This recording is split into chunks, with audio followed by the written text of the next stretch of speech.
Okay, ಇನ್ನು ಲಕ್ಷ್ಮೀ ಹೆಬ್ಬಾಳ್ಕರ್ ಬೆಳಗಾವಿಯ ಸದನದಲ್ಲಿ ನಡೆದಂಥ ಘಟನೆಯಲ್ಲಿ ಸಿಟಿ ರವಿಯ ಪದವನ್ನು ಬಳಕೆ ಮಾಡಿದ್ದಾರೆ ಅಂತ ಅವರ ಗಮನಕ್ಕೆ ಬಂದ ತಕ್ಷಣ ಮುಂದುವರಿದ ಸದನದಲ್ಲಿ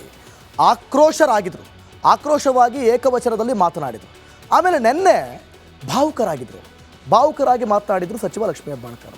ಆದರೆ ಇವತ್ತು ಮನನೊಂದು ಮೌನಕ್ಕೆ ಶರಣಾದ್ರ ಅನ್ನುವಂಥ ಅನುಮಾನ ಹುಟ್ಟುಕೊಳ್ತಾ ಇದೆ.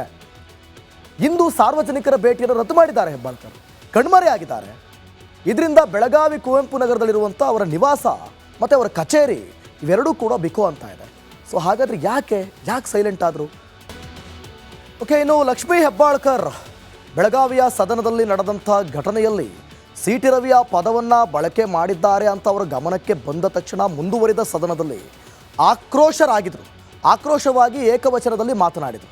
ಆಮೇಲೆ ನಿನ್ನೆ ಭಾವುಕರಾಗಿ ಮಾತನಾಡಿದರು ಸಚಿವ ಲಕ್ಷ್ಮೀ ಹೆಬ್ಬಾಳ್ಕರ್. ಆದರೆ ಇವತ್ತು ಮನನೊಂದು ಮೌನಕ್ಕೆ ಶರಣಾದ್ರ ಅನ್ನುವಂಥ ಅನುಮಾನ ಹುಟ್ಟುಕೊಳ್ತಾ ಇದೆ.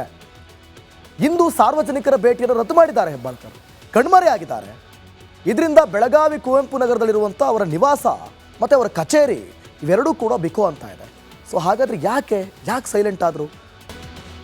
ಓಕೆ, ಇನ್ನು ಲಕ್ಷ್ಮೀ ಹೆಬ್ಬಾಳ್ಕರ್ ಬೆಳಗಾವಿಯ ಸದನದಲ್ಲಿ ನಡೆದಂಥ ಘಟನೆಯಲ್ಲಿ ಸಿಟಿ ರವಿಯ ಪದವನ್ನು ಬಳಕೆ ಮಾಡಿದ್ದಾರೆ ಅಂತ ಅವರ ಗಮನಕ್ಕೆ ಬಂದ ತಕ್ಷಣ ಮುಂದುವರಿದ ಸದನದಲ್ಲಿ ಆಕ್ರೋಶವಾಗಿ ಏಕವಚನದಲ್ಲಿ ಮಾತನಾಡಿದರು. ಆಮೇಲೆ ನಿನ್ನೆ ಭಾವುಕರಾಗಿ ಮಾತನಾಡಿದರು ಸಚಿವ ಲಕ್ಷ್ಮೀ ಹೆಬ್ಬಾಳ್ಕರ್. ಆದರೆ ಇವತ್ತು ಮನನೊಂದು ಮೌನಕ್ಕೆ ಶರಣಾದ್ರ ಅನ್ನುವಂಥ ಅನುಮಾನ ಹುಟ್ಟುಕೊಳ್ತಾ ಇದೆ. ಇಂದು ಸಾರ್ವಜನಿಕರ ಭೇಟಿಯನ್ನು ರದ್ದು ಮಾಡಿದ್ದಾರೆ ಹೆಬ್ಬಾಳ್ಕರ್, ಕಣ್ಮರೆಯಾಗಿದ್ದಾರೆ. ಇದರಿಂದ ಬೆಳಗಾವಿ ಕುವೆಂಪು ನಗರದಲ್ಲಿರುವಂಥ ಅವರ ನಿವಾಸ ಮತ್ತು ಅವರ ಕಚೇರಿ ಇವೆರಡೂ ಕೂಡ ಬಿಕೋ ಅಂತ ಇದೆ. ಸೊ ಹಾಗಾದರೆ ಯಾಕೆ ಸೈಲೆಂಟ್ ಆದರು? ಓಕೆ, ಇನ್ನು ಲಕ್ಷ್ಮೀ ಹೆಬ್ಬಾಳ್ಕರ್ ಬೆಳಗಾವಿಯ ಸದನದಲ್ಲಿ ನಡೆದಂಥ ಘಟನೆಯಲ್ಲಿ ಸಿಟಿ ರವಿಯ ಪದವನ್ನು ಬಳಕೆ ಮಾಡಿದ್ದಾರೆ ಅಂತ ಅವರ ಗಮನಕ್ಕೆ ಬಂದ ತಕ್ಷಣ ಮುಂದುವರಿದ ಸದನದಲ್ಲಿ ಆಕ್ರೋಶವಾಗಿ ಏಕವಚನದಲ್ಲಿ ಮಾತನಾಡಿದರು. ಆಮೇಲೆ ನಿನ್ನೆ ಭಾವುಕರಾಗಿ ಮಾತನಾಡಿದರು ಸಚಿವ ಲಕ್ಷ್ಮೀ ಹೆಬ್ಬಾಳ್ಕರ್. ಆದರೆ ಇವತ್ತು ಮನನೊಂದು ಮೌನಕ್ಕೆ ಶರಣಾದ್ರ ಅನ್ನುವಂಥ ಅನುಮಾನ ಹುಟ್ಟುಕೊಳ್ತಾ ಇದೆ. ಇಂದು ಸಾರ್ವಜನಿಕರ ಭೇಟಿಯನ್ನು ರದ್ದು ಮಾಡಿದ್ದಾರೆ ಹೆಬ್ಬಾಳ್ಕರ್, ಕಣ್ಮರೆಯಾಗಿದ್ದಾರೆ. ಇದರಿಂದ ಬೆಳಗಾವಿ ಕುವೆಂಪು ನಗರದಲ್ಲಿರುವಂಥ ಅವರ ನಿವಾಸ ಮತ್ತು ಅವರ ಕಚೇರಿ ಇವೆರಡೂ ಕೂಡ ಬಿಕೋ ಅಂತ ಇದೆ. ಸೊ ಹಾಗಾದರೆ ಯಾಕೆ ಸೈಲೆಂಟ್ ಆದರು? ಸಿದ್ದರಾಮಯ್ಯನ ಯಾರವರು ಅವರೇನು ಜಡ್ಜ್ ಅವರು? ಇನ್ನು ಸಿಟಿ ರವಿ ಬಂಧಿಸಿ ಸುತ್ತಾಡಿಸಿದ ಅಧಿಕಾರಿ ವಿರುದ್ಧ ಬಿಜೆಪಿ ಬೆಂಕಿ ಉಗುಳ್ತಾ ಇದೆ. ರವಿ ಬಂಧನದ ಬಳಿಕ ಪದೇ ಫೋನ್ನಲ್ಲಿ ಮಾತಾಡ್ತಾ ಇದ್ರು. ಅವರಿಗೆ ಯಾರು ಕಾಲ್ ಮಾಡಿದ್ರು ಅನ್ನೋದು ಪತ್ತೆ ಹಚ್ಚಬೇಕು. ಅವರನ್ನ ಸಸ್ಪೆಂಡ್ ಮಾಡೋವರೆಗೂ ಹೋರಾಟ ಮಾಡ್ತೀವಿ ಅಂತ ಎಚ್ಚರಿಕೆ ನೀಡಿದ್ದಾರೆ. ಇವ್ರು ನಾನು ಕೇಳಿದೆ ಸಿಟಿ ರವಿನ ಎಷ್ಟು ಜನ ಇದ್ವು ಅಂತಂದು. 6 ಜನ ಪೊಲೀಸರು, ಮುಂದೆ ಒಂದು ಗಾಡಿ, ಹಿಂದೆ ಒಂದು ಗಾಡಿ. ಮುಂದೆ ಗಾಡಿಯಲ್ಲಿ 3 ಜನ ಪೊಲೀಸರು, ಹಿಂದೆ ಗಾಡಿಯಲ್ಲಿ 3 ಜನ ಪೊಲೀಸರು, 6 ಜನ ಪೊಲೀಸರು. ಸಿಟಿ ರವಿಯವರು ನಕ್ಸಲೈಟ್ ಏರಿಯಾದಿಂದ ಬಂದಿರೋರು. ಅವ್ರಿಗೆ ಥ್ರೆಟ್ ಇದೆ, ಈಗಾಗಲೇ ನಕ್ಸಲೈಟ್ಸ್ ಥ್ರೆಟ್ ಇದೆ ಅವ್ರಿಗೆ ವೈ ಕ್ಯಾಟಗರಿ ಕೊಟ್ಟಿದ್ದಾರೆ. ಅವ್ರನ್ನ ತಗೊಂಡೋಗಿ ನೀವು ಕಾಡಾಗಿ ನಿಲ್ಲಿಸ್ತೀರಲ್ಲ, ಏನಕ್ಕೆ ನಿಲ್ಲಿಸ್ತೀರಿ? ಹಂಗಾರೆ ಅವ್ರ ಮೇಲೆ ಹಲ್ಲೆ ಮಾಡಲಿ ಅಂತ ನಿಲ್ಲಿಸ್ತೀರಾ? ಅವ್ರ ಮೇಲೆ ಅಟ್ಯಾಕ್ ಮಾಡಿಲಿ ಅಂತ ನಿಲ್ಲಿಸ್ತೀರಾ? ಅದನ್ನು ನಕ್ಸಲೈಟ್ ಮೇಲೆ ಹಾಕ್ಬಿಡೋಣ ಅಂತೇಳಿ ನಿಲ್ಲಿಸ್ತೀರಾ? ಏನು ನಿಮ್ಮ ಚಿತಾವಣಿ? ಬಿಜೆಪಿಗರ ಹೋರಾಟ ಆ ರೀತಿಯಾಗಿದ್ರೆ ಇತ್ತ ಸಿಟಿ ರವಿ ವಿರುದ್ಧ ಸಚಿವೆ ಲಕ್ಷ್ಮೀ ಹೆಬ್ಬಾಳ್ಕರ್ ಬೆಂಬಲಿಗರು ಬೀದಿಗೆ ಇಳಿದಿದ್ರು. ಪರಿಷತ್ ಸ್ಥಾನದಿಂದ ಸಿಟಿ ರವಿಯನ್ನ ಕಿತ್ತೊಗಿರಿ ಅಂತ ಬೃಹತ್ ರ್ಯಾಲಿ ನಡೆಸಿದ್ರು. ಸಿಟಿ ರವಿ ಅಣುಕು ಶವಯಾತ್ರೆ ನಡೆಸಿ ಘೋಷಣೆ ಕೂಗಿದ್ರು.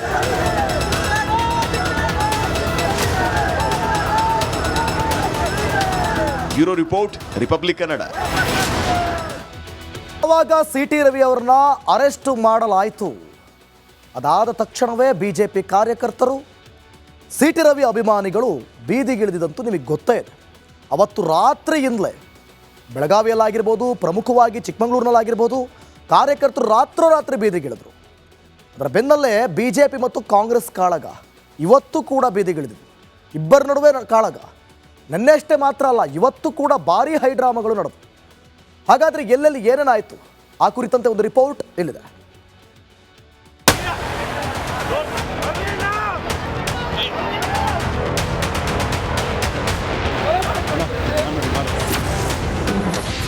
ಬಿಜೆಪಿ ಕಾಂಗ್ರೆಸ್ ಮಧ್ಯೆ ದ್ವೇಷದ politics.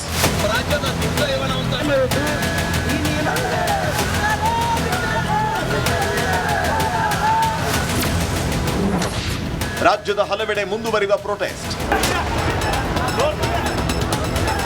BJP MLC city Ravi ಬಂಧನ ಇಡೀ ರಾಜ್ಯ ರಾಜಕೀಯದ ದಿಕ್ಕನ್ನೇ ಬದಲಿಸ್ತಾ ಅನ್ನೋ ಅನುಮಾನ ಮೂಡ್ತಾ ಇದೆ. ಕಾಂಗ್ರೆಸ್ ವಿರುದ್ಧ ಕೇಸರಿ ಪಕ್ಷ ನಿಗಿ ಕೆಂಡವಾಗಿದೆ. ಕಾಂಗ್ರೆಸ್ ಇಂದ ದ್ವೇಷ ರಾಜಕೀಯ ಅಂತ ದೂಷಿಸ್ತಾ ಇದೆ.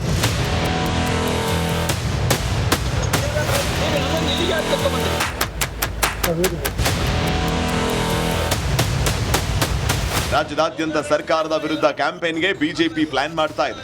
ಕಾಂಗ್ರೆಸ್ ಸರ್ಕಾರಕ್ಕೆ ಇದು ಮತ್ತಷ್ಟು ಕಂಟಕವಾಗೋ ಲಕ್ಷಣ ಎದ್ದು ಹೊಡಿತಾ ಇದೆ. ಯಾಕಂದ್ರೆ ಸಿಎಂ ಸಚಿವರ ಮತ್ತಷ್ಟು ಹಗರಣಗಳು ಬಟಾಬಯಲಾಗುವಂತಿದೆ. ಈ ನಿಟ್ಟಿನಲ್ಲಿ ಕಾನೂನು ಹೋರಾಟಕ್ಕೂ ಬಿಜೆಪಿ ಲೆಕ್ಕ ಹಾಕ್ತಾ ಇದೆ. ಕಾಂಗ್ರೆಸ್ ವಿರುದ್ಧ ಸಮರಕ್ಕೆ ನಿಂತಿರೋ ಬಿಜೆಪಿ ಸಿಎಂ ಸಿದ್ದರಾಮಯ್ಯ ಸರ್ಕಾರದ ವಿರುದ್ಧ ವಾಗ್ದಾಳಿ ನಡೆಸಿದೆ. ನಾವೇನು ಕೈಗೆ ಬಳೆ ತೊಡ್ಕೊಂಡಿಲ್ಲ ಅಂತ ವಿಜೇಂದ್ರ ಗುಡುಗಿದ್ರೆ, ನಮ್ಮ ಸರ್ಕಾರ ಬಂದಾಗ ನೋಡ್ಕೋತೀವಿ ಅಂತ ಅಶೋಕ್ ವಾರ್ನಿಂಗ್ ಕೊಟ್ಟಿದ್ದಾರೆ. ನಾನು ಮಾನ್ಯ ಮುಖ್ಯಮಂತ್ರಿಗಳಿಗೆ, ಮಾನ್ಯ ಡಿ.ಕೆ. ಶಿವಕುಮಾರ್ ಅವ್ರಿಗೆ ಹೇಳ್ತೇನೆ, ಭಾರತೀಯ ಜನತಾ ಪಾರ್ಟಿಯ ಕಾರ್ಯಕರ್ತರು ಏನು ಬಳೆ ತೊಡ್ಕೊಂಡು ಕೂತಿಲ್ಲ. ಈ ರೀತಿ ದೌರ್ಜನ್ಯ ದಬ್ಬಾಳಿಕೆ ಇವತ್ತೇನು ನೀವು ಮಾಡಿದ್ದೀರಿ, ಇವತ್ತು ತಕ್ಕ ಶಾಸ್ತಿ ಹೈಕೋರ್ಟ್ನಲ್ಲಿ ಆಗಿದೆ. ರಾಜ್ಯ ಉಚ್ಚ ನ್ಯಾಯಾಲಯ ಕೂಡ ಮಧ್ಯಂತರ ತೀರ್ಪಲ್ಲಿ ಹೇಳಿರ್ತಕ್ಕಂಥದ್ದು. ಒಟ್ಟಾರೆಯಾಗಿ ರಾಜ್ಯದ ಈ ಕಾಂಗ್ರೆಸ್ ಸರ್ಕಾರ ರಾಜಕೀಯ ಷಡ್ಯಂತ್ರವನ್ನು ಮಾಡಿ, ರಾಜಕೀಯ ಪಿತೂರಿಯನ್ನು ಮಾಡಿ, ಒಬ್ಬ ಜನಪ್ರತಿನಿಧಿ, ಒಬ್ಬ ಸಿಟಿ ರವಿ ಅಂತವ್ರ ಮೇಲೆ ಈ ರೀತಿ ಒಂದು ದಬ್ಬಾಳಿಕೆ ದೌರ್ಜನ್ಯ ನಡೀತದೆ ಅಂತ ಹೇಳಿದ್ರೆ ಪೊಲೀಸರನ್ನು ಉಪಯೋಗಿಸ್ಕೊಂಡು ಇನ್ನು ಸಾಮಾನ್ಯರ ಪರಿಸ್ಥಿತಿ ಏನಾಗ್ಬೋದು ಅಂತೇಳಿ ನಾನು ಹೇಳ್ತಾ ಇಲ್ಲ, ರಾಜ್ಯದ ಜನ ಮಾತನಾಡ್ತಾ ಇದ್ದಾರೆ. ನಡೆದಿರುವಂಥ ಘಟನೆನ ಯಾರು ಶಿಕ್ಷೆ ಕೊಡಬೇಕು? ಡಿ.ಕೆ. ಶಿವಕುಮಾರ, ಸಿದ್ದರಾಮಯ್ಯನ? ಯಾರವರು ಅವರೇನು ಜಡ್ಜ್ ಅವರು? ಇನ್ನು ಸಿಟಿ ರವಿ ಬಂಧಿಸಿ ಸುತ್ತಾಡಿಸಿದ ಅಧಿಕಾರಿ ವಿರುದ್ಧ ಬಿಜೆಪಿ ಬೆಂಕಿ ಉಗುಳ್ತಾ ಇದೆ. ರವಿ ಬಂಧನದ ಬಳಿಕ ಪದೇ ಫೋನ್ನಲ್ಲಿ ಮಾತಾಡ್ತಾ ಇದ್ರು. ಅವರಿಗೆ ಯಾರು ಕಾಲ್ ಮಾಡಿದ್ರು ಅನ್ನೋದು ಪತ್ತೆ ಹಚ್ಚಬೇಕು. ಅವರನ್ನ ಸಸ್ಪೆಂಡ್ ಮಾಡೋವರೆಗೂ ಹೋರಾಟ ಮಾಡ್ತೀವಿ ಅಂತ ಎಚ್ಚರಿಕೆ ನೀಡಿದ್ದಾರೆ. ಇವ್ರು ನಾನು ಕೇಳಿದೆ ಸಿಟಿ ರವಿನ ಎಷ್ಟು ಜನ ಇದ್ವು ಅಂತಂದು. 6 ಜನ ಪೊಲೀಸರು, ಮುಂದೆ ಒಂದು ಗಾಡಿ, ಹಿಂದೆ ಒಂದು ಗಾಡಿ. ಮುಂದೆ ಗಾಡಿಯಲ್ಲಿ 3 ಜನ ಪೊಲೀಸರು, ಹಿಂದೆ ಗಾಡಿಯಲ್ಲಿ 3 ಜನ ಪೊಲೀಸರು, 6 ಜನ ಪೊಲೀಸರು. ಸಿಟಿ ರವಿಯವರು ನಕ್ಸಲೈಟ್ ಏರಿಯಾದಿಂದ ಬಂದಿರೋರು. ಅವ್ರಿಗೆ ಥ್ರೆಟ್ ಇದೆ, ಈಗಾಗಲೇ ನಕ್ಸಲೈಟ್ಸ್ ಥ್ರೆಟ್ ಇದೆ ಅವ್ರಿಗೆ ವೈ ಕ್ಯಾಟಗರಿ ಕೊಟ್ಟಿದ್ದಾರೆ. ಅವ್ರನ್ನ ತಗೊಂಡೋಗಿ ನೀವು ಕಾಡಾಗಿ ನಿಲ್ಲಿಸ್ತೀರಲ್ಲ, ಏನಕ್ಕೆ ನಿಲ್ಲಿಸ್ತೀರಿ? ಹಂಗಾರೆ ಅವ್ರ ಮೇಲೆ ಹಲ್ಲೆ ಮಾಡಲಿ ಅಂತ ನಿಲ್ಲಿಸ್ತೀರಾ? ಅವ್ರ ಮೇಲೆ ಅಟ್ಯಾಕ್ ಮಾಡಲಿ ಅಂತ ನಿಲ್ಲಿಸ್ತೀರಾ? ಅದನ್ನು ನಕ್ಸಲೈಟ್ ಮೇಲೆ ಹಾಕ್ಬಿಡೋಣ ಅಂತೇಳಿ ನಿಲ್ಲಿಸ್ತೀರಾ? ಏನು ನಿಮ್ಮ ಚಿತಾವಣಿ? ಬಿಜೆಪಿಗರ ಹೋರಾಟ ಆ ರೀತಿಯಾಗಿದ್ರೆ, ಇತ್ತ ಸಿಟಿ ರವಿ ವಿರುದ್ಧ ಸಚಿವೆ ಲಕ್ಷ್ಮೀ ಹೆಬ್ಬಾಳ್ಕರ್ ಬೆಂಬಲಿಗರು ಬೀದಿಗೆ ಇಳಿದಿದ್ರು. ಪರಿಷತ್ ಸ್ಥಾನದಿಂದ ಸಿಟಿ ರವಿಯನ್ನ ಕಿತ್ತೊಗಿರಿ ಅಂತ ಬೃಹತ್ ರ್ಯಾಲಿ ನಡೆಸಿದ್ರು. ಸಿಟಿ ರವಿ ಅಣುಕು ಶವಯಾತ್ರೆ ನಡೆಸಿ ಘೋಷಣೆ ಕೂಗಿದ್ರು.